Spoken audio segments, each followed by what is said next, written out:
Hey guys, welcome back to another episode of the Air 51 podcast.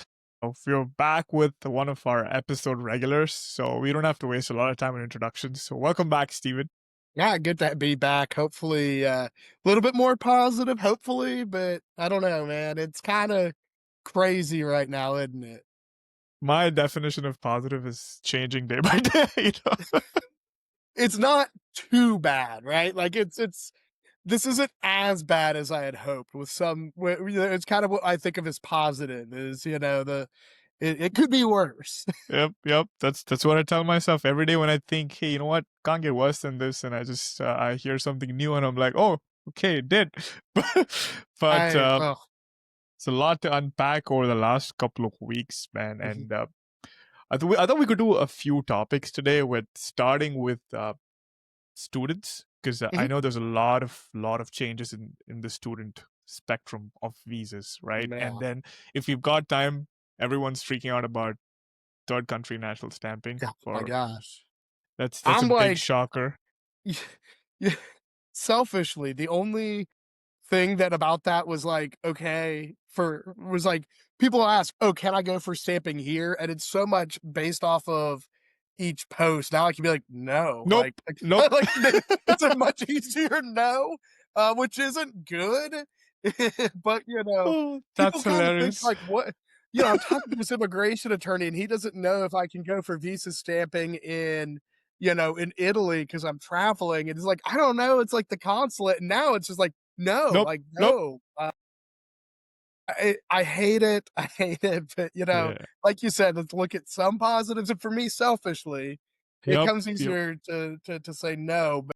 But, the student visa stuff is interesting because it seems like there's always some sort of attack on the F-1 student visa program, and we saw it with the SEVIS stuff, which, by the way, I learned it's SEVIS. Oh, I really? oh, I thought I it was actually Sevis.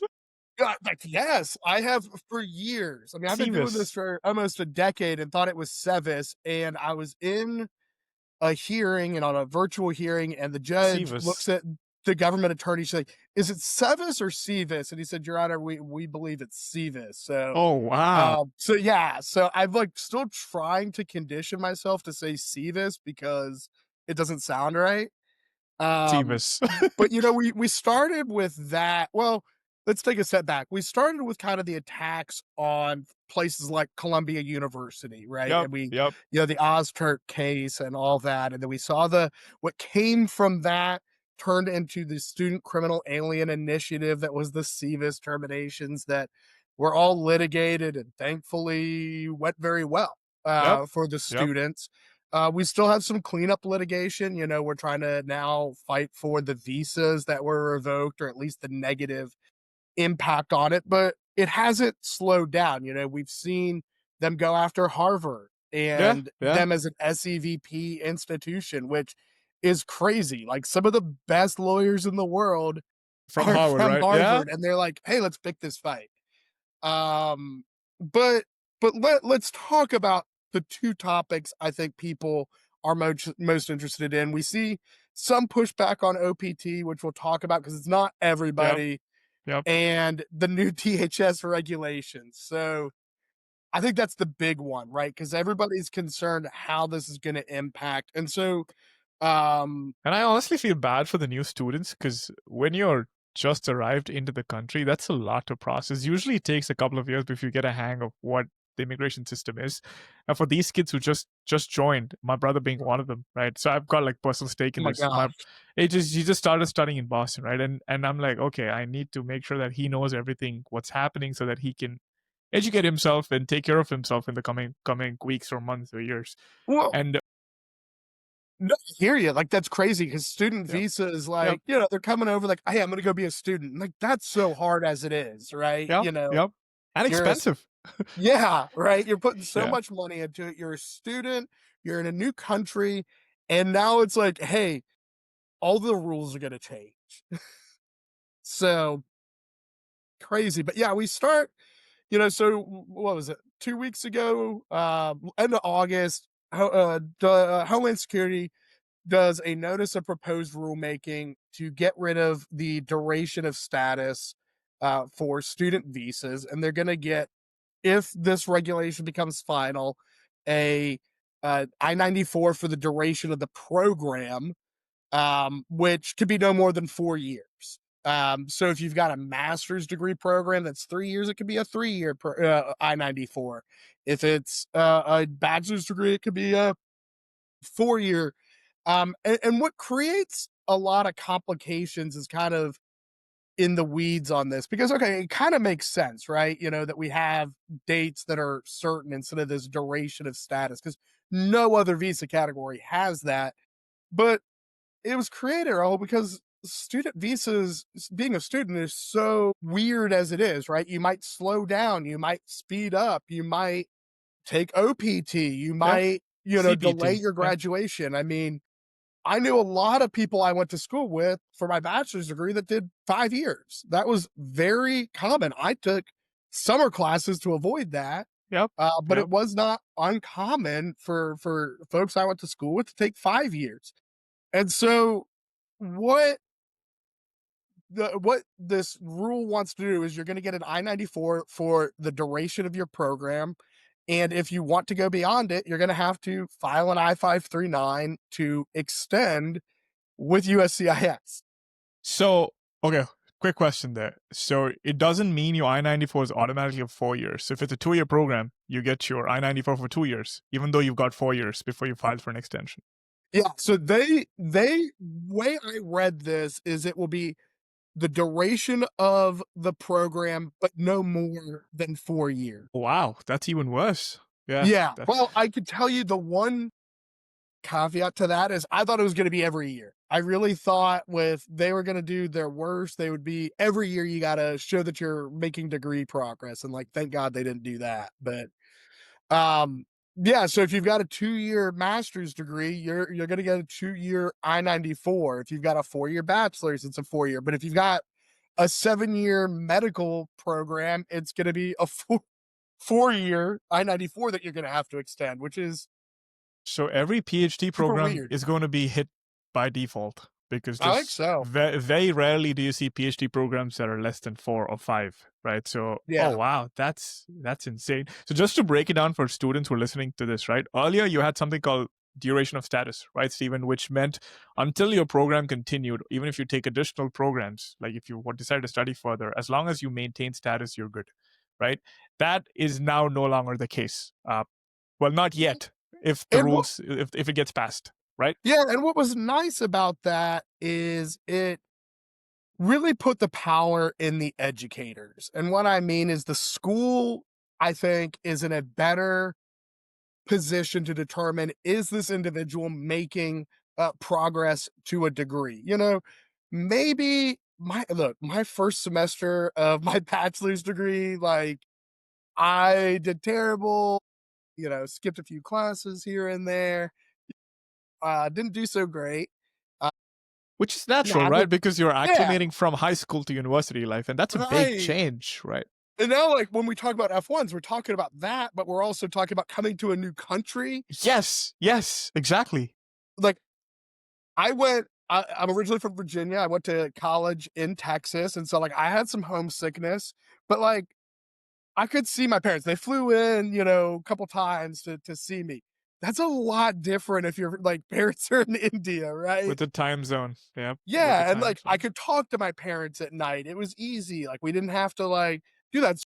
That is a normal thing that schools recognize, like, hey, there is going to be some acclimation and maybe your program needs to slow down a little bit to accommodate Yep, your mental well-being.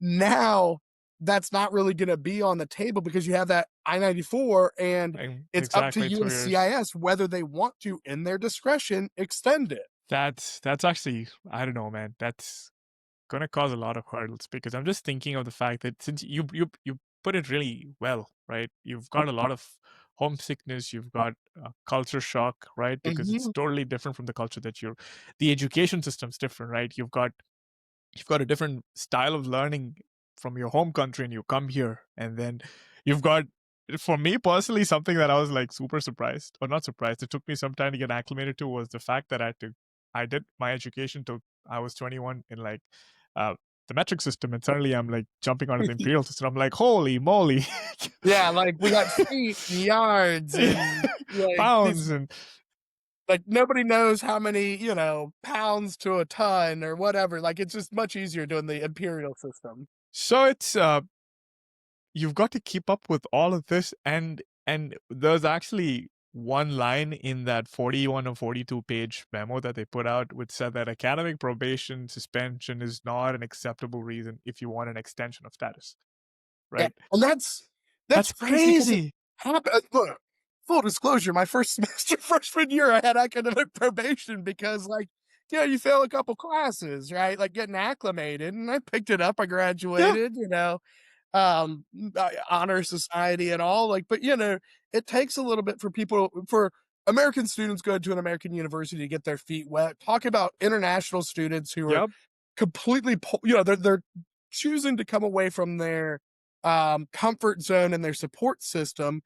And look, I'm sure there's a plenty that are absolutely successful, but there is some time to get acclimated, right?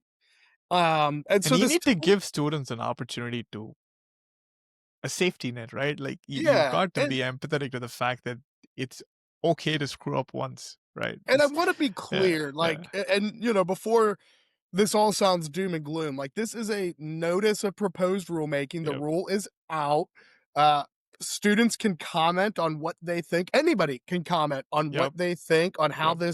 what they agree with, what they don't agree with, how they think they should reinterpret things to come up with a final rule. Believe it or not, they do have to read and analyze and respond to those comments. That won't be like every single one. They're going to group things together. But I Yep. think it's important for students to go make their voices heard for whether it's them or the next generation of students that, hey, this isn't great. And I Yep. know the schools are getting it because they know, like, this isn't good for anybody. Yep. Yep. And in your experience as an attorney, in the past, have you seen proposed rules like this get changed because of comments that people have put in? Yeah, I mean, I don't think we're gonna see wholesale changes, but they might make, some, or we might kinda be stuck in some periods with rules not moving forward or whatever Oh, has that litigation. happened? I mean, I know example that I'll give, and it wasn't a proposed rule, but, like, getting rid of the H-4 EAD was on the regulatory agenda, like, all 4 years of the Trump administration. It never went forward. Really? Okay. Yeah, So and they actually published a memo like this, and it just It never didn't it proceeded? wasn't as detailed, it just says, "Hey, we Okay. wanna it was kind Okay. of an abstract, Okay. but there might be changes. Another example of things that are gonna make changes, when they did the most recent fee regulation, Okay. they Right. made significant changes to how they calculate some of these fees, versus what was in the notice of proposed rulemaking. So maybe it'll come up with this rule here with the students. It could, maybe they're going to turn around and say, well, we'll do 5 years, we'll Yeah, do which is fair. 6 Yeah. years, and something, and it's just going to be a matter, or hey, we understand in these circumstances we might grant an extension, Yep. because Yep. there's other things, Rahul. I mean, you and I were texting about it when it came out. I mean, you can't transfer to the program at the same degree level. So if you get Yep. a master's degree, um, you can't go get another master's degree. And look, I think a big part of that is the day one CPT. Yep. Yep. They effectively, the first thing I thought, and I told you about it too, like when I read it, I was like, they effectively, if this goes, they effectively cut out day one CPD. So if And your look, H1B is not successful, that's not an option anymore. Yeah. my firm has our thoughts on the day one CPT, especially the way some of these schools Yep. in Yep. Kentucky handle it. Like, you're not being a student, Yep. right? Yep. Um, but there are people I know that'll go get a degree and then go get an MBA Yep. and, Yep. not work, but transfer to continue their Yep. education. Yep. Um, furthering their education. They won't be able to do that. Yep. I do, look, I don't know if it's completely wrong to get rid of the day one CPT because again, I don't always think Yep. it's appropriate. And I'm with you. Um, I'm with you on this because as part of the Area 51 community, people come reach out and ask what are viable options if they've not gotten their H-1B, right? And I've never once said that day one CPT is something you should try for. There's a lot no, of and gray in that, and it's super you don't want to take on that risk, especially when no, and USCIS knows that it's always been on the radar, right, Steven? Like for many years, and yep, knowing that it's not something I would in good conscience say, hey, why don't you guys go try that out? So if you no, guys and are, they know about the day one CPT colleges. yeah, Now, I think it's yeah, different, if you go and you go to medical school and you get, hey, I need to get an internship to get some hands-on learning, like that's totally different. But some of yeah, these schools, especially in Kentucky, have you come to class once it's a a quarter. semester and you do like 2 courses and you work the rest of the time. And I think that is not okay. I think it's different when it's actually hands-on. You need the experience truly for the degree. And there are some that you need it Or for. even But if you attend classes 2 3 times a week or twice a week or yeah, some evening classes or something something. like that, if But it's like some of once these a quarter, programs, it's yeah, once a yeah. semester. And so if folks listening to this looking at day one CPD as an option, just stay away from it, guys. It's not worth the risk. With the way everything is going, they go back many years looking into immigration Hmm. history. You don't want to give them even the slightest chance to come back and say, hey, you know what, this is why we're going to deny your visa. It's not worth it. Yeah. Yeah, and, there's other things in this obviously too. I mean, you have to finish a year at the college before you transfer, which is kind of I think that one might end up getting written out because, there are plenty of times people start at a college and they find out, like, culturally it doesn't work, academically it doesn't Right, work, and they go right, somewhere else. I went to Texas A&M University. It is right. a cult. It is a cult, and there are people that it just doesn't jive with, right? Like, But it I'll be honest with Steven. I think this particular line might not impact international students as I much agree. because I the don't think there's percentage that that many. transfer out, they're not much. I'd be Yeah, curious to yeah, see the statistics on that because I just don't ever hear about it, yeah. right? Because in the Um, last 10 years, I've heard of two people. yeah, Like I personally know who've transferred out. It's not a very common. The change programs mid course. That's that's that's something that I was taken aback from because that's you're not really defaulting the system, right? Hey, you come in, you do a few classes, you come in yeah, for computer science, you do a few classes and say, hey, you know what? I think I like robotics better. But right. you're not given the flexibility to change. That sucks, right? Yeah, and again, I think it takes the hands out of the educators, right? Maybe it's a better fit. I could tell you when I met with the commandant at A&M when I was, like, looking at the colleges and looking at the Corps Cadets, and he said, "What do you wanna major in?" I told him I wanted to look at computer science. I thought computers were cool. I was, a Right. high school kid, had no idea what I was talking about. He's like looked at my math scores, he said, "No, you're not." You know, I do think there are people who get into a program and it's just not Yeah. really a good fit Yeah. for them, but it's Absolutely. I think it's rare from the international student community to transfer colleges, but For to sure. change programs like That's common. majors Yeah. is different. And then the other thing this has a big impact on is OPT, right? Because you're gonna get that 3-year master's degree. Now, how are they gonna what the regulation really doesn't talk about, and it says we consider OPT as part of the program, Right. Right. but, like, do they? Like, are you gonna get a 3-year degree and then have to apply for the extension, and they're gonna be okay with granting the extension? What does that look like? Because you and I both know I-539s can take, like, 8 months to do. Yeah, Are you and gonna be they waiting cost to about start an $500 too. internship? Yep.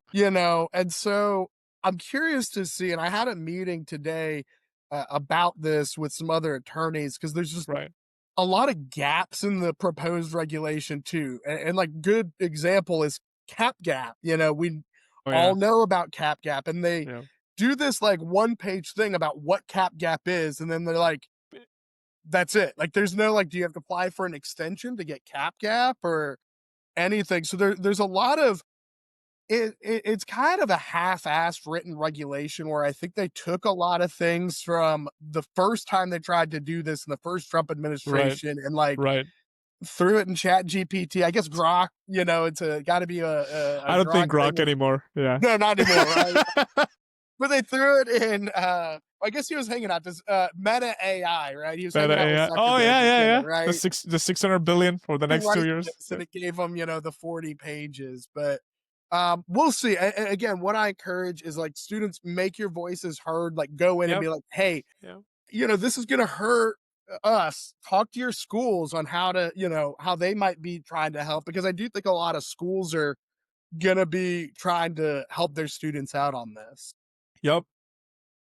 Cap, since you mentioned Cap, didn't they recently release, like last or a few months ago or last year, they released information stating that by default now Caps it's going to kick in, right? If you need that Yeah, so extra. so cap gap, just for those that are listening and don't Yep. know, a lot of times students get their, OPT during the summer, their STEM OPT, so it's going to expire in the summer, let's say.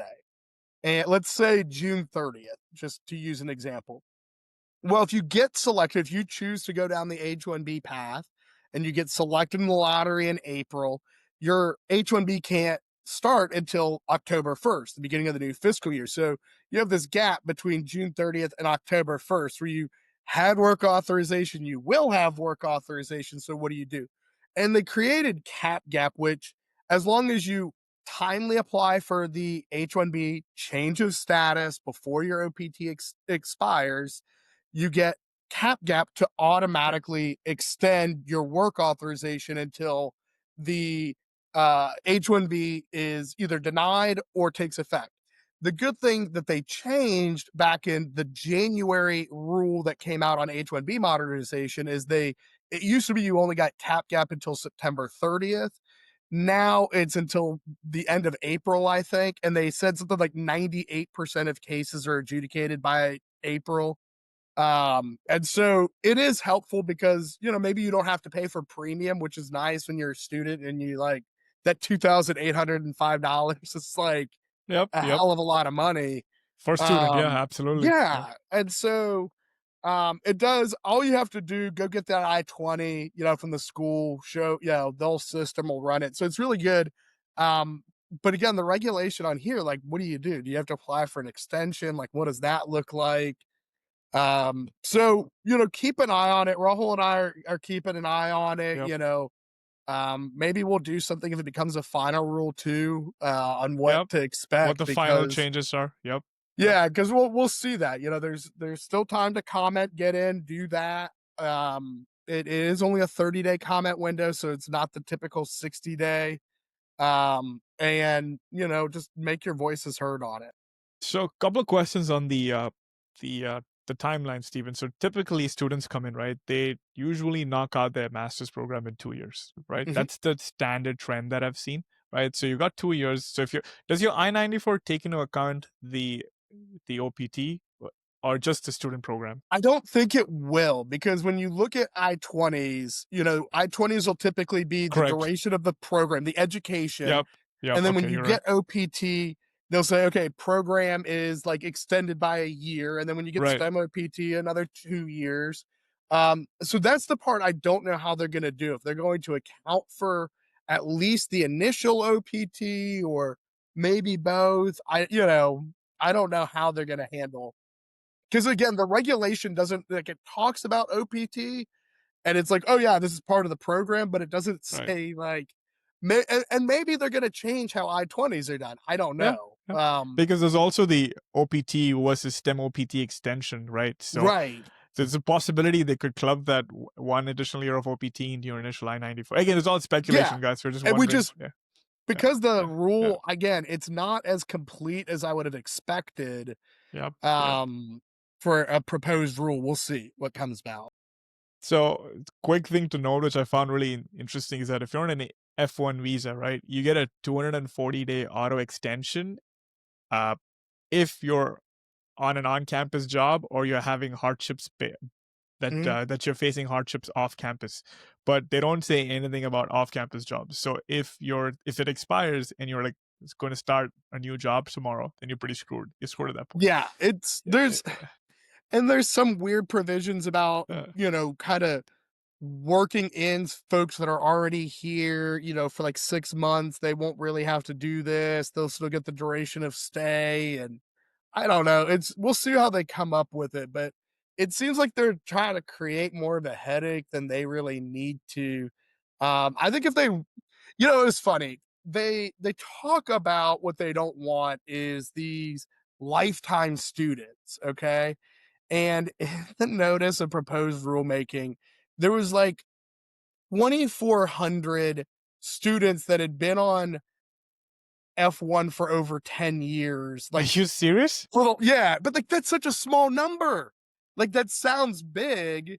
That sounds big, But but when you think compared to about the like number of people, yeah, absolutely. yeah, Yeah, like when you yeah, think about how yeah. many are out there. I know when we did the Seavis litigation, it was like 4,700 people in the Student Criminal Alien Initiative, and it was like a 0.5% over 1 year. This is over a period of 10 years that they Yeah, looked at that's it. There not were like bad. 2,000 people. Like that's a small minority of people Yeah, that are doing, these career student type things. I think it's very rare because, you know, school's expensive. Like, nobody wants you to can't nobody wants to you keep can't just doing that. Yeah, keep going to school.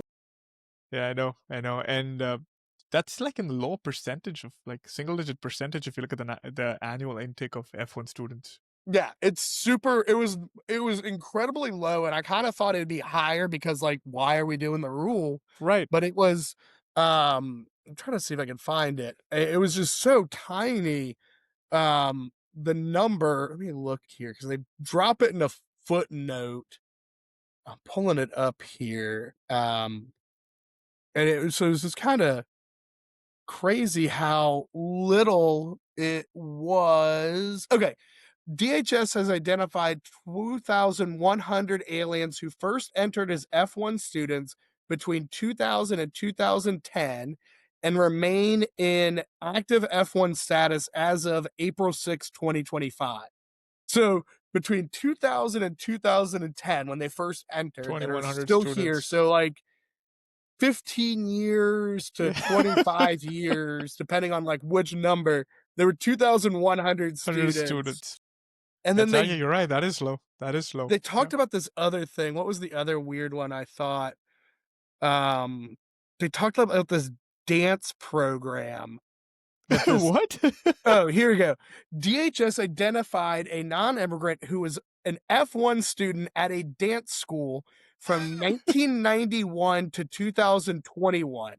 Although the reported normal length of the dance program is 5 years, the school issued 17 program extensions between 2003, when the use of SEVIS was mandated, and 2020, claiming that the student needed more time despite nearly 30 years of enrollment. The student had subsequently transferred to an English training program, et cetera, et cetera. So, like, they picked these like Must have two left feet. insane, insane examples to like justify this. Like, okay, we found one student who Who's a bad like dancer? was like, yeah, couldn't like get out of dance school apparently. And then at the same time, only 2,100 like that had been these career students. Um, I don't know. It seems like a small thing, but back to kind of put a bow on this, it's just the continued attack on F-1. Yep. And Yep. like I said, I don't know why it irks them so much. I think Considering just targeting day one CPD would have been a meaningful change, no, and, like, that would make sense, right? Like, if right? they turned around and said, "We don't think," and look, they kinda did this with adjudications, the first Trump administration Yep. with denials at the consulate, denials of changes of status, if they said, "We don't like the day one say CPT stuff, here's our regulations, we're gonna get rid of it, Yep. outside of these circumstances, because maybe if you're at, like, med school, you need it, or maybe a TA or something," Right. but they decided, and the one thing that I keep saying is so many times with this administration, they take a chainsaw what a scalpel would do. And You've said this before. Yeah. yeah, I mean, like the Doge stuff or this or the student, the student criminal alien initiative. It's just, I don't know.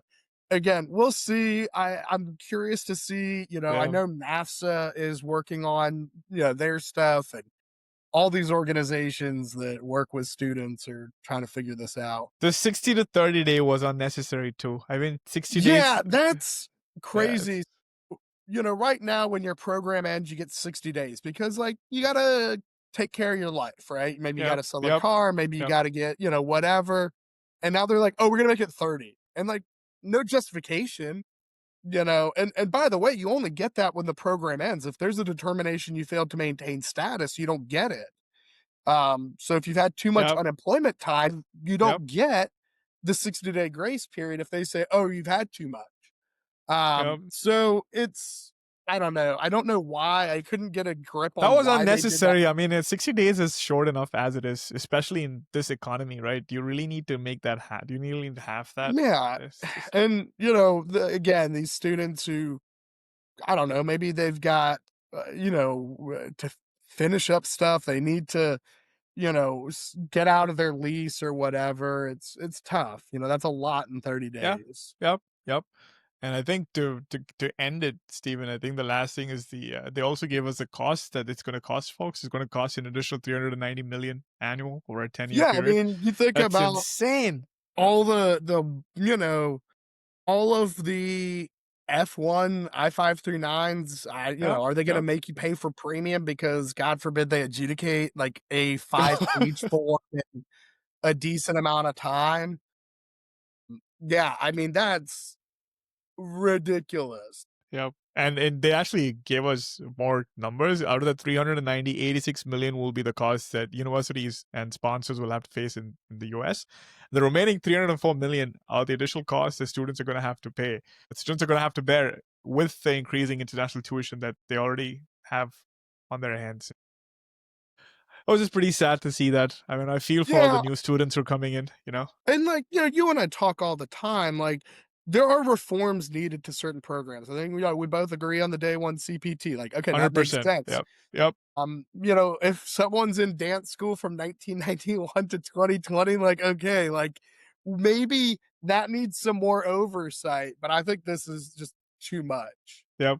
If you're that student, please reach out. I'd love to do an interview. And obviously, your identity is going to be anonymous. And Yeah, no like I want videos to of it, talk to you too. Like but my I'd wife love to teaches get to know dance. you. Can you come like, like, I do I think get that to cut person my might need 20? lessons. That's hilarious.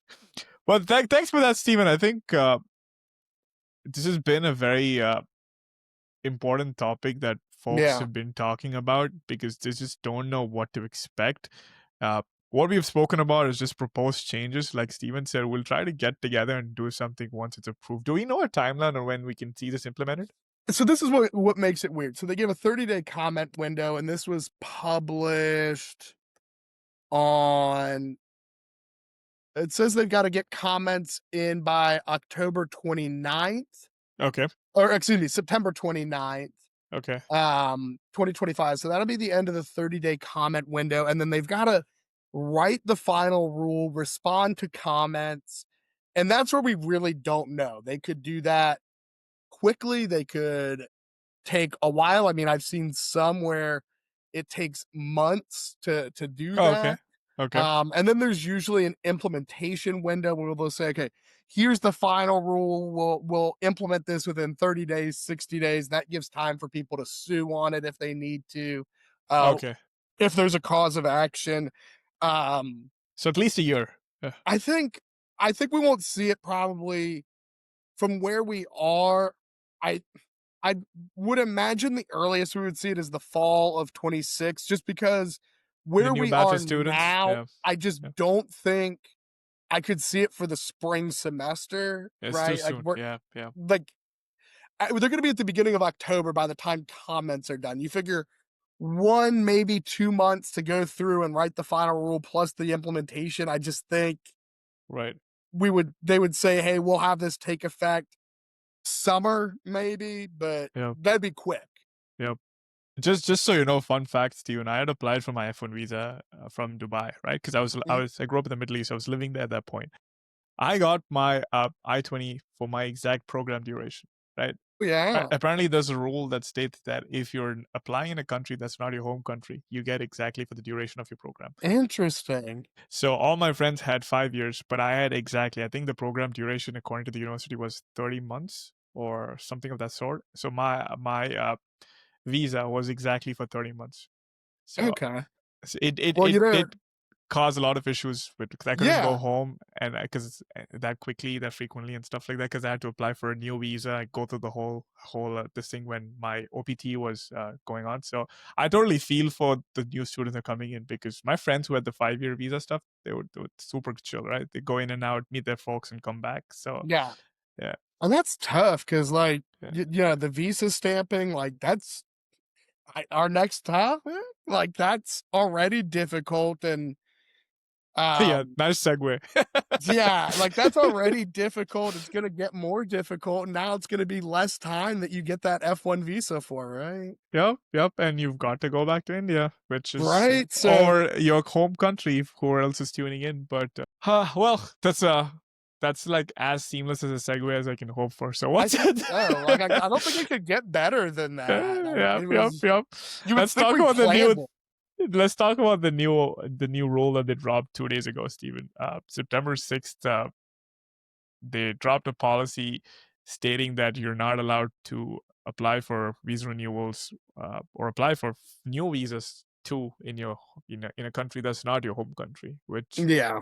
is a massive blow, I must say. Yeah. Well, Yep. you know, let's take a step back. There's been a lot of blows that make travel harder. You know, Yep. first, you know, we get rid of the um interview waivers back at like the end of, let's go back to February. I'm looking at Department of State here. Go back to February and they said, hey, Yep. it's not going to be as long. It'll only be within 12 months instead of 48 months. Okay. Like we're going to get rid of, kind of clawback Dropbox. And then the end of July, it's basically like no more Dropbox. Like you have to do a visa interview, unless you're, certain categories, certain B visas and the diplomatic visas. And then okay, so like that's bad. Now everybody's got to go do an interview. But like there are some places that aren't as busy, right? Or people are traveling for work or whatever. And then to your point, and the topic is what was dropped Saturday is getting rid of third country national stamping. And so right now, under this new thing, well, I guess they say effective November 1st, but you've got a story on that. Oh yeah. Um, Oh yeah. they're going to require you to go for visa stamping at your home Home country country. or your country of residence. That's so if I'm residing in a country that's not my home country, what does that mean? Does that mean I I, can this is where it's kind of vague because the language here, applicants for non-immigrant visas should schedule their visa appointment at the U.S. Embassy or consulate in their country of nationality or residence. And then what is that? Like if you're working, my father-in-law has done oil and gas his whole life. He's worked in, really? yeah, oh yeah, Oh wow. he's a I didn't know project that. Okay. planner. Yeah, he's a project planner. He's worked in Africa. He's worked in Russia. Like, is that his residence? If he was on a non-immigrant visa in the US, what if you're traveling for work? It's very vague on that. But like the big problem here is there were people that would travel to places that had lower wait times, which is helpful because, some of these consulate appointments are months out. Yeah. I And got it. I so, got it stamped in Canada myself last year, and it was a seamless process. I went there, got the appointment in a month. I got an appointment. Right, that's yeah. like And unheard so of. Yeah, I've heard of people are like, hey, we're going to take a vacation to Jamaica or yeah, Mexico, like, yeah. and get stamping done there. Or, I talked to a colleague of mine that represents a lot of athletes and entertainers that travel around the world. And so They would go when they needed visa stamping, like whenever they could kind of schedule it with their tour. Yep. And now that's not going to work. But, for the most people that are listening to this podcast, I mean, having to go back to their home country for stamping when we don't have Dropbox, and so appointments are already delayed, Yep. is it makes it hard. And the conversation I hate to have with people, and I remember first Trump administration, I'm kind of new to immigration, and Oh, looking at you and I this, both. I just right. moved here for And grad school. my our founding partners, like, my founding partner Rahul already is like, I'm a father. If I told my kid, that I died and they needed to travel and they got stuck abroad because of me, like, I'd be burning in hell. And I'm like, dude, like, like, I mean, but I shouldn't laugh at this story, but it was pretty funny the way he said it. Yeah. no, well, like, I mean, that was like, I'd hear him like on these calls. He's like, I'm a dad, like, I couldn't do this. But like, we're at a point now with this again. The last 4 years, after kind of COVID slowed down, people, yes, getting appointments wasn't always easy. Yes, we saw some 221Gs and administrative processing. And so there was always risks with travel. But there was some level of predictability and you didn't have to wait months on end to get an appointment. Now, dropping this right now when people are planning to do holiday travel in November and January. I know, Steven. I know. It And sucks. like, It's not I hate fair. having Yeah. these conversations with people, that are, oh, I need to go home for a wedding, or I need to go home for my like for a funeral. And like, the last thing you should have to think about is the immigration side of it. But I now know. that's going to be at the top of people's minds, Yep. Yep. because Can I how come back long are they going safely? to, Yep. how like are they going to be able to, okay, I need to go to this funeral because, my mother passed away or my uncle passed away. And now how does that work with getting an appointment 3 months from now? Is my employer going to be okay with that? I, it isn't fair. And I don't understand Why they do something the like this? why, because it's, you know, these adjudications for visas, and this is what drives me nuts with sometimes the Department of State, is their role in this should be determining admissibility, right? If you look at INA 212, there's a list of reasons why people can't be admitted to the United States. Yep. Well, that doesn't change from like office to office. Now, I know maybe, folks in India might be more in tune with how things are for Indian nationals, Canadians with Canadian nationals, but the inadmissibilities are pretty, like, it's a line item thing. It's not too crazy. You've done these visa appointments. They're all like 2 minutes long. It's not like But this. they don't harass you for like extensions No, and stuff, right? It's just, it's not. in fact, it takes more to get that because your DS-160 apparently it's like you sneeze and the thing times off, times I out, right? know. It's And like so it's, you know, I guess, if their whole thing is, well, we don't like it because some consulates are easier than others, I don't think that's the case, because the ideas of it of visa stamping for most contexts are pretty normal. Now, if we talk about certain things like B visas and F-1 and ties to home country, like maybe, folks in India, it's a little easier for them to understand what's going on for an Indian national when they have right. ties to India. Talk about like work visas, H1s, Ls, like we don't have that issue. So it's really a question of admissibility. Yep. Yep. Yep. It's yeah. I don't know. This took a lot of folks by surprise, and you said November 1st, right? But I Well, so I recently was looking, I'm sorry, I think that's the immigrant visa. The non-immigrant one doesn't have, I think it's effective immediately. Yeah, it does. I'm sorry, effective immediately. immediately. Okay. Good. Okay. Good to But, know that. Yeah. and this is where it gets weird, and I'll let you talk about this. They say, Generally. yeah, existing visa appointments will generally not be canceled. Generally. So, right. So talk about that to the listeners, man, because I read this as like, okay, like at least people who Yep. have appointments, they'll be good. It's not like the Dropbox thing where people got canceled while they were waiting. Yeah. What's But going on? Because I know, this is just as bad though, right, Steven? Because oh my friend yeah, in because my friend works for Meta, right? And he was telling me this was a post that came up on their immigration channel, right? This one guy who's, I think, nationality is Indian. He had his H-1B renewal appointment or extension appointment in London, right? So he went there and they didn't issue him a visa. And apparently, the second part I need to validate, they canceled his existing visa as well. And they said, so he tried to challenge them, saying that, hey, the note said that existing visa appointments will be honored, and they're like, no, it's still up in the gray, we're not sure about it, and they went ahead and canceled his visa. So now he's stuck in limbo. He's not able to come back into the country, and he's struggling to find another visa appointment somewhere else.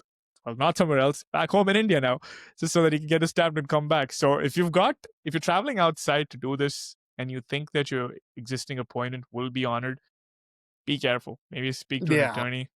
There is an element of risk because we've already seen folks in London being affected by this. I'm not saying it's going to be all embassies are going to be like this, but we do have evidence stating that someone's already been impacted by this. So just be careful before you travel out. Yeah, and I just this is something that has kind of been my theme since January is just I don't tell people no, you can't travel. Okay. Everybody that I talk to, they're adults. But like you have to understand what risks are available. This is something that happened Saturday. Your colleague, your friend knew someone who had their appointment and now they don't. And now how long are they going to be outside the country? Yeah, We have an increase in 221Gs because these consulates are overwhelmed. What um I tell people is, my job, and I see you do it too, because you kind of help kind of guide people is here's what you need to know before you travel. And now you can weigh the pros and cons of travel. Like yeah, for me, yeah, I'm traveling for a funeral. Like I'm yeah, sorry, like yeah. I would, or a wedding. Know Like the risks right before you do it. Right? yeah, and Yeah, yeah, work with the employers too, because I always talk to my corporate clients. Like, look, yeah, like they're traveling. That's that you're cool with that, but we need to also know that if they get stuck abroad, what are we going to do? How are we going to support that yeah, individual? yeah. Can they work remotely? Not everybody can. Yep. Yeah, I know. And I know. so what talk with that, and then also just make sure your immigration's good. I make sure if you needed an amendment, that's been filed. If this needed to be done, it's done. Like, Yeah. make sure compliance is up to date because let's minimize the risks as best we can. So if you're working for an existing company, Steven, right, and you've got a couple of months left before your stamped visa expires, but the company's already filed for your extension and it's approved, can you still travel before the expiry date on the visa Yeah, stamp? as long as I've had someone years ago, it's like, God, it was during COVID, like beginning of COVID, and we brought him in with like 1 day left on his visa Okay. stamp. Okay. We showed that we had the extension, like, Okay. I think So at it's not that a, it's time not it a, it's not a problem. Okay. no, Okay. he came in because with 1 day left on the Okay. visa, and it was totally fine. Okay. Yeah, this is gonna dampen Christmas and Thanksgiving travel or the end of the year No, travels totally, for sure. because Yeah. I Yeah. know a lot of people I talk to, right, over the years. End of November, they start planning to travel, and they'll travel from, like, mid-December to the beginning of January. Because a lot of businesses, like, don't do anything during that Yeah. time Yeah. where Yeah. you can kinda Oh, phone it there's in, work planned remote. shutdowns. Yeah, yeah, Yeah. yeah, Or you work remote a little bit or, whatever it might be, and it's unfortunate, like, let's drop that here right in September and not give a lot of prep to it time, yeah, because it's they did this with the immigrant visas, the green cards, but like that's a little less problematic because most people are applying from their home country anyway. yep, yep, yep. Um, if they're consular processing a green card, this is It's pretty funny, unfortunate. Steven, actually, to be honest, because when the immigrant visa thing dropped, right, about 80% of the community just started assuming that it meant non-immigrant visas as well, right? It's funny because like that's what So everybody when this thought. dropped, nobody's like, oh, wasn't it already passed? Or like, nope, it passed this today. Back then, that was for Yeah, something else. I it's then by the way, this also lets you know if you're a national of certain places where there aren't consulates where you can go if you're, Oh, yeah. Yep, yep. They've you listed know, it if right. you're Yep. which is good. I mean, that helps, Iranians going, to Dubai, although it's always a pain in the ass for Iranians to consular process anything. Really? Okay. I Oh didn't know my that. gosh, it's like every case gets delayed, and I've talked to someone who's like, "I came here as a kid and, like, to the US as a kid and, like, never did, like," and they still wanna make sure they weren't part of the Iranian military and all that. I had As a kid? one Yeah, guy wow. whose 80-year-old mother was stuck in, like, My administrative god. processing and security checks for a year and a half for, like, a visitor visa. Curtis Morrison, if you follow him on Twitter, he's done a lot of work with Indian nationals, running for Congress, by the way, if you're out in I saw California. that. I saw that. Yeah, Yeah. if you're listening out in his district, but, he's done a lot of work with Iranian nationals, and Okay. I've done some cases, but, like, somebody calls me, like, "I have this really weird Iranian issue." I'm like, "Call Curtis." Cock. But yeah, I mean, this is crazy. I I we should have seen it coming once they did the immigrant visa stuff, but I kinda hoped that when they didn't drop at the same time that they were, like, not, Not targeting this. um, Yeah. but Well, I guess I put this tweet out, Steven, and everyone it got a lot of attention. My tweet was, I guess this answers everybody's questions about stateside visa stamping, right? yeah, like I'm curious to see, my firm does their Facebook Live. I'm sure this will be a topic, and yeah, everybody always asks like each week, like, When's it "What's the coming? yeah, Yeah. when's it coming?" And it's Never. like Yeah. probably not so much, Yeah. with this, but which is silly because I think they could make a lot of money doing stateside visa processing. They I think you and could. I've talked about that before. If you People would pay premium, Steven, just to Yeah, get it if you done. could Yeah. charge Yeah. more to do it, make it certain circumstances, and I mean, I think Yeah. the revenue would be there because predictability. Yeah, absolutely. And I So, think employers would support that too, because now there's you're not worried about employees getting stuck outside the country for for a month or two when yeah, if you or get hit with longer. I mean, I've jailers. Yeah, had yeah, cases like in 221G stuck for like 6 months, and it's like, what do we do? Like, we yeah. need this resource who's, like, crucial to our Right, project, exactly. Exactly. that we're trying to, like, finish something here, and, like, what do we do? Yep. Yep. Well, that was topic number two, guys. And since you're doing okay on time, Steven, I thought we could Yeah. squeeze in one last thing that Yeah, I absolutely. think what you spoke to me about it the other day, and it's pretty ironic because I had two or three people call me right after that talking about it. Right, we're talking about RFEs, denials, and NOIDs. Right. Mhm. Before we move forward, can you break it down for us because they're all very similar to each other, right? Like, super similar, Yeah. right? So, when you file a request for a benefit, whether it's a petition or an application, the CIS has to take some sort of action on it. And I've never really dug in terms of, like, when they do some and when they do others.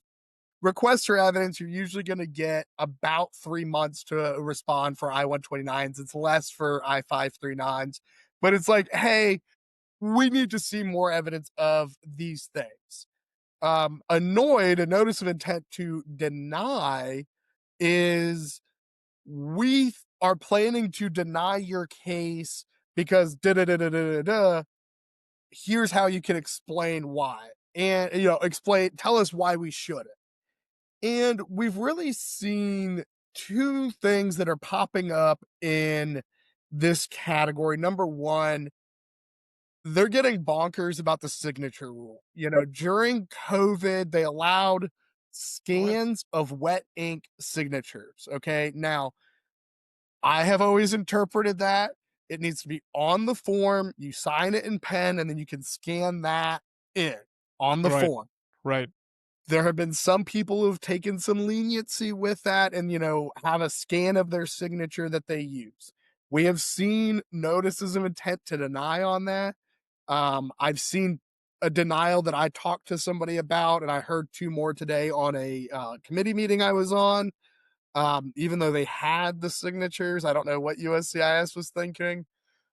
So, if you work with it, I can tell you everybody knows. If your company is represented by an attorney, they probably know now because enough people are talking about it. If Right. you're at a smaller company, maybe just remind your company before they do theirs, hey, have a wet ink signature.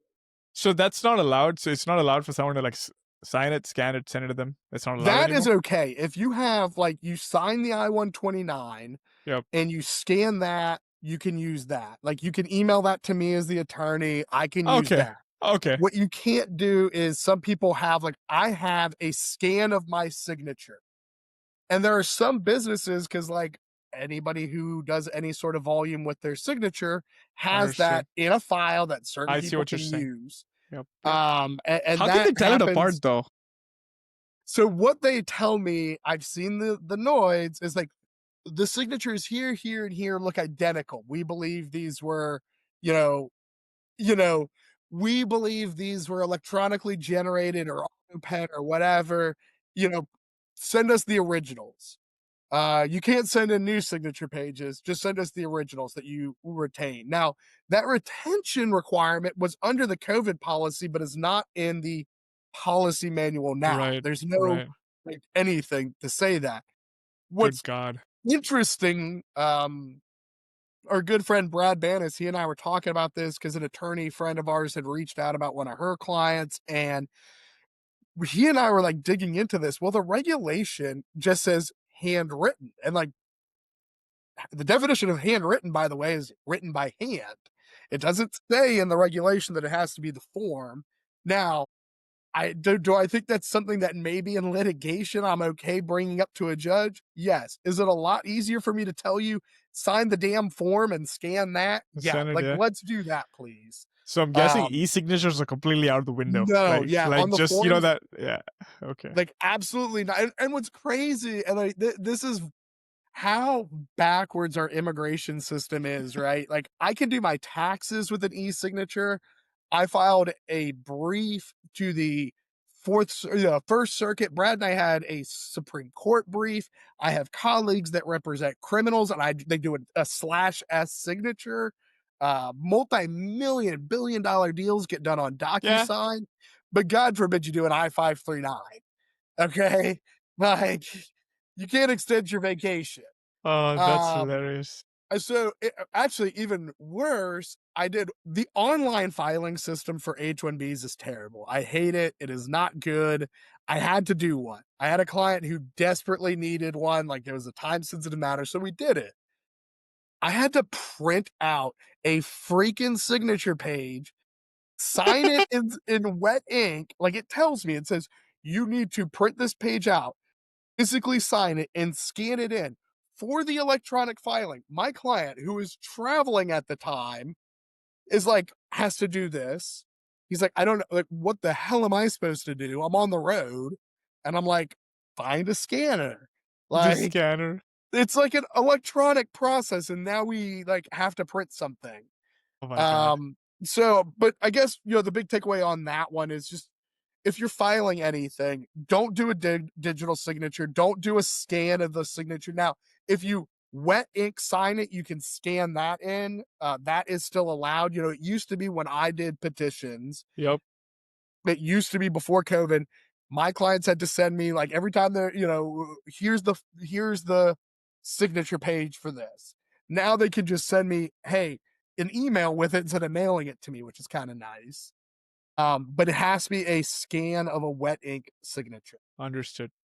So you said two things, right? One of them is signatures. What's the other one? Yeah. Yeah. Yeah. So the other one is past criminal matters. And I'm going to use criminal in quotations because it's kind of like the Okay. student visa stuff. Got it. What we have seen is an uptick and here's the pattern that it typically goes. You file the H-1B, and then you're going to get an RFE that says we can't complete your H-1B adjudication until you provide biometrics, and they're going to send you a biometrics appointment. You're like, that's weird. Well, what it is then they're going to send a second request saying we show that you were arrested for da da da da da, send in all the court and arrest records for this matter. What they're doing with this, and in some cases we've seen a third request, and I'll talk about that in a minute, is they are looking to see if they want to grant the extension or change of status. When we talk about most benefits, let's talk H-1B for the most part here, or an L-1 or something like that on an I-129. There's two steps that USCIS takes. Do you qualify for the benefit? Like, does this meet the requirements for an H-1B, for an L-1? Right. Okay. Then do they grant the extension of status, the I-94? At the bottom. Now, they can deny the I-94 but approve the petition. It's And that's, counterproductive, right? well, I've seen this come up. We see this every once in a while with people going from like F-1 to H-1, and they're like, hey, we think you didn't maintain your F-1 status. Maybe you did day one CPT. Maybe you had too much unemployment time. And then you have to go for visa stamping, which now sucks even worse. Yep. But this is even deeper because they're going and looking at the criminal matters and why they should exercise that discretion to grant that extension of status. So, you can't prevent this RFE, because if you've had an arrest, and it truly is not just convictions, it's like the student visa stuff. It's arrests. The one that's sitting on my desk right now, he was arrested for something he didn't do. It was not prosecuted. It has been expunged under the state that he lives in. He has to submit all the records because they need to make sure he's Even not expunged inadmissible. records come Yeah, up. so like not only like no prosecution, but like expunged, meaning like Wow. the highest bar if you didn't do anything, Yep. Yep. Yep. know. Yep. Um, and so it is happening. My advice to people is when you get that one on the criminal records is don't just be like, here's all the criminal records. Yes, you submit all the criminal records because they're going to say, oh, you didn't submit things because they know what you should have, but also submit evidence of positive factors. Why should they grant? Why should they, especially if you've had a conviction, but if you haven't, why should they exercise their discretion? Well, I wasn't convicted. Well, it was a minor offense. Well, I'm a good member of my community. I Yep. volunteer here, here, and here. Here's Yep. letters from my neighbors talking about volunteer work I do. I have a job here. I have kids here. Why should they exercise those positive factors? Because what they're saying, and we've seen a couple where they actually spell it out, they say, tell us why we should exercise our discretion, Really? positive Okay. discretion factors. Okay. And so I think it's good when you get that second one, put in those positive discretion factors because you don't want to have to go for visa stamping if you don't have to. But Yep. also, you know, if you have a conviction, look at the INA. There are certain things that are grounds for removability and grounds of inadmissibility and show why what you did wasn't that. Good example. We saw a high number in the student stuff of reckless driving. Okay. In some states, that's just a speeding ticket where you went 15 miles an hour over. Okay. That's not a dangerous criminal. That is someone who sped. And okay, that is not a ground for removability or inadmissibility. Yep. If you have someone who, God forbid, domestic violence, that might be, Yep. right? Like Yep. that might be. And you might need to address that issue, especially if it's a conviction. So just take these seriously because as we just talked about, like visa stamping is way harder right now. And you don't want to disrupt things by not submitting what you can submit. Yep. I still find NOIDs to be very similar to RFE, Steven, based on whatever you Oh, said, at least. very. I as an attorney, I view them very similar. The only difference being that NOIDs typically have a 30-day timeline to respond versus the almost 3 months. Oh, Um, okay. yeah, and so that's a big difference. And sometimes they point to more Serious I stuff? could tell you, like, my 2 signature ones were NOIDs, not RFEs, because it's either yes or no, like, it's not, "Hey, here's evidence to show," kinda thing. Okay. Gotcha. Um, Gotcha. Gotcha. and so, um, I view them like, in my head, I view them very similar because they're in my view, an RFE says, "Hey, we wanna deny your case because we don't have evidence to support this." Yep. Yep. It doesn't say we're gonna deny it, it says we need more evidence, but it's the same Exactly. thing. If you don't submit the evidence, they're gonna deny it. So, I view them a lot the same. I think most people should because strategically you should. The next step from an RFE is a denial typically, right? Yep. Yep. So just think about it that way. Yep. Well, thanks for that, Stephen. I Yeah, think absolutely. we're at the end of we've been speaking for a little over an hour, so I think it's a good stopping point. I know Yeah, there's a lot perfect. more we Yeah, can and, come back and unpack more later on, but yeah, happy to always be on, and I'm, not always on your WhatsApp group, but I try to check in every once in yeah, a no, I while for appreciate it. I folks. appreciate it. Yeah, no, you're super Um, responsive. You've over the last couple of days, you've every query there was, you've stepped in. So I appreciate that. I Yeah. finally had some calm days at home. Like we had an 8 o'clock football game Saturday, and then like nothing for me. And then my wife took my daughters to something, so it's kind of just me and my son and the baby. That was a lot easier than Nice. like Nice. 4 kids running around the house. So I was able to get on. But I try to check it. Well, I gotta say I appreciate it. It's not Yeah. just me in Yeah. there. Lorenz is in there. Yep. There's Yep. other Yep. attorneys in there, Yep. all trying Lawrence is to, great as well. Yep. Yep. he's Yep. awesome. Brad Yep. chimes in every Yep. once in a while. Yep. You have folks that have gone through these processes before, like yourself and others that try to help people out. I really do appreciate what the Area 51 community does because, like, Oh, this is thanks, man. all Appreciate it. Yeah.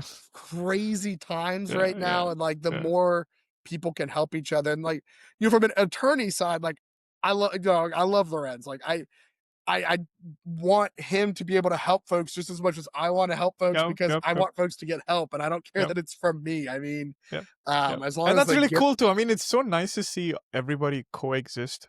You know, yeah, like you step in, Lawrence steps in, Brad steps in. We've got John from Pro Se Pro. He steps in for this yeah, year. So man. it's very cool to see everybody coexisting and yeah, the I haven't like aggressively tried to onboard more people, but I feel like the whole goal behind the community is just create a safe space for like just people to like, talk about experiences, ask questions, and Yeah, I mean, get answers. Yeah, and rely on people's experiences too. I mean, and look, there's a exactly. lot of Yeah, yeah, positivity. Somebody I saw this weekend, job loss, like that always sucks. And people are like, look, like, take a look, like, you yeah, keep a good attitude and, yeah. trying to encourage people to stay positive. And that's what I've always liked, with the Area 51 podcast is like, immigration, like, could be like really a downer, right? Like really a downer. And well, one, sometimes we gotta laugh, right? And like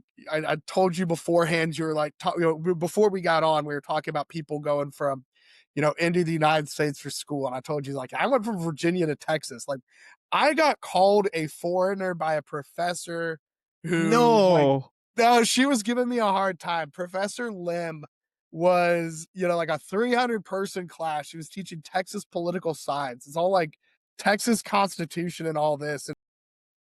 I skipped a few classes here and there, like, wasn't doing so well and, like, was getting ready, and I was like, "I need this grade," and I went in and, she had a thick accent. She was super smart, everybody loved her, and, I just didn't care much for, like, 3:30 Friday classes, and I go I into feel her you. Yeah. I went in for her office hours, and she looks at me and she's like, "Why are you doing so bad? Like, you learned this in high school." And I'm like, Professor Lim, like, I'm from Virginia." And she looks at me. She's like, "Oh, you're a foreigner." And I'm like, Damn, okay, Steven. like, but so I told, going from Virginia to Texas, but like, I've always appreciated your ability to laugh at things, but the community does good. I mean, the WhatsApp community is awesome, and it keeps people informed and up to date, and Hey, it's trying to nothing uplift. like your Telegram group, man. That's Oh my kicking ass. gosh, that yeah. Well, Like 10, um, 15, 16,000 last time I checked. yeah, Yeah, we're that's insane. trying, but trying to you created a good community. I Yeah, appreciate it, and yeah, thank you. Thank you. the work you do and the folks that are in there that aren't me that are Thank you. trying to Yeah. so many of y'all have gone through these processes Yep. when somebody's Yep. like, "Hey, what can I do?" They're like, "Oh yeah, like totally been through this before. You're not alone." Yep. Because the thing is, I think collectively, I mean, in the last couple of years, if you pool our experiences together, there's a fair bit of knowledge that people can gain from, right? No, I think, If it's something look, I specific like, know hey, this is expiring on this day, but I need to go this day. I'm like, go to Steven or Lord. I'm like, don't come to me yeah, on like that. I know a lot about what I know a lot, but I can tell you like there are a lot of people I talk to that I think know a lot more than they think they know, Yeah. and when they can talk to people, they're like, "Oh yeah, that makes sense." So it's well, yeah. It's thanks for acknowledging that. Yeah, It's man, good. It's absolutely. it's a good space, and I'm super proud of happy of the folks there, Yeah, you're and doing we'll, great, we'll man. hopefully continues going. And on that note, again, Stephen, you've got a baby Yeah, in the appreciate it. house, and you still make time for all this. Appreciate it. I Thank you. try, Yeah. very supportive if she's listening, wife that, she's talked with some of y'all before too, Yep. on Yep. social Yep. media, but you know what? She I miss gets her it. Like, tweets though. She was hilarious. you Sometimes. know, yeah, I gotta get her bored again. Like she's running around with the baby. She's not as Yeah. bored Yeah. because yeah, Yeah. she um she'll get into some people that Yep. are like Yep. just I remember. like, No, the fact the so just from context of the rumor going on that Steven was supportive of uh, of Indians because he had an Indian wife. yeah, yeah, and my wife is Irish and Czech by descent, blonde, pale. That's two fiery personalities right there. Yo, oh, Yeah. trust me. Um, you know, trust me, there's some days where it's like, you know, I was in court getting grilled all day. It's a lot easier there. But no, she got into some people that are like, yep, Yep. I remember those tweets and I was like, oh wow. she's not afraid to get into it. Oh well. So, Behind or well, else, yeah. Well, I'm happy you've got such a supportive yeah. support system at home. No, it's good. I It's pretty good. appreciate Yeah. everything Yeah. you Yeah. do, and thanks for having me on, man. Thank you, Stephen. And then, folks, Stephen Brown, managing one of the partners at Ready Newman Browns. If you have Mhm. questions, I'm gonna, as always, I'll link the email and the website. You can Yeah, check out appreciate his it. website, and then you can reach out and let him know if you have questions regarding this. And if not him, I'm sure there's someone else Yeah, we've in got the a whole team. team that Yep. does, Yep. we've Yep. got a guy that, Yep. does EB1s and I does Yeah, EBs that was and new, guys. If you were looking for an EB1 consult or an NIW, I didn't know Steven's firm did that, but that was news to yeah, me. So so and there's yeah, tons of good attorneys. Like, I don't yeah, wanna just talk mine, there's yep, plenty yep, of good folks out there, but yep, happy to be a resource if y'all need it. yep. So reach out to him if you have questions, and then if you're not able to reach out to me. I'm pretty easy to find. I'll Yeah, connect you with Steven. So on that perfect. note, thanks for tuning in, guys. I hope you found this helpful. Don't forget to hit that subscribe button. I know it's a little cringe. I don't like saying it, but I'm getting desperate. All But said, subscribe. Make sure you do it. Yep. And I'll see you at the next podcast episode. Take care. Thank you. Yeah.